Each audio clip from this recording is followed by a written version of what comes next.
Now, a temple and a Gurdwara, both defaced in Canada, but where's the crackdown?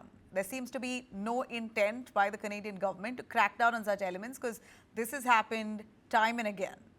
A Gurdwara in Vancouver vandalized again. This time it's the Ross Street Gurdwara that was defaced with pro-Khalistani graffiti. It was spray painted with slogans like Khalistan Zindabad. The act has of course triggered anger and deep concerns within Canada's Sikh and Hindu communities. Condemning the incident, Canadian organizations and MP Chandra Arya has called the extremists well-funded and backed by significant political clout.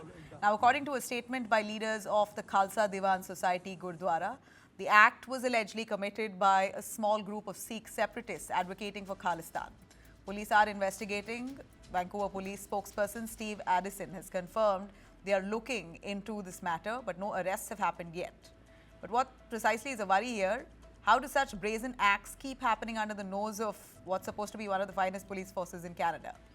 Why are there no convictions in the dozens of similar hate crimes that have been reported in recent years? Is there no way to detect who's behind this campaign of intimidation?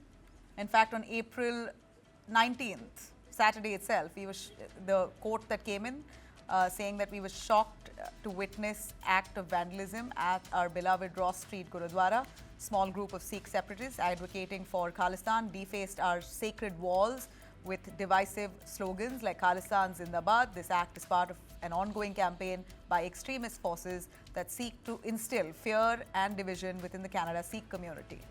Now, the organization has urged Canadians to not let hate win.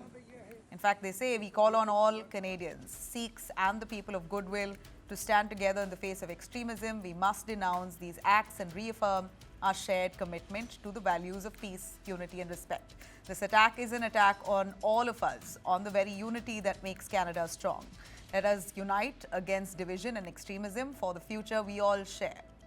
Remember, just a day later, the Lakshmi Narayan Mandir in Surrey, also in British Columbia, was defaced with similar graffiti. Speaking to the media, temple spokesperson Parshottam says incidents like these might be linked as the Mandir was at the forefront of efforts to foster Sikh-Hindu harmony.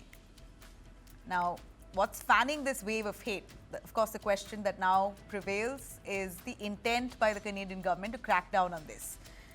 Why doesn't Canada really show the way and bring those responsible to book? If they have the best police force, then enough is enough. This should stop.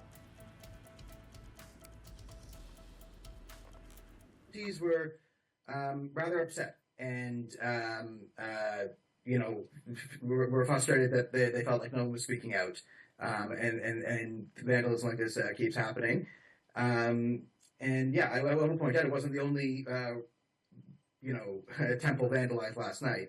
There was also a Gurdwara in Vancouver that was vandalized by Khalistanis, or people who clearly were parroting the Khalistani rhetoric. This is really a referendum about who can deal with the new United States with the Trump challenge.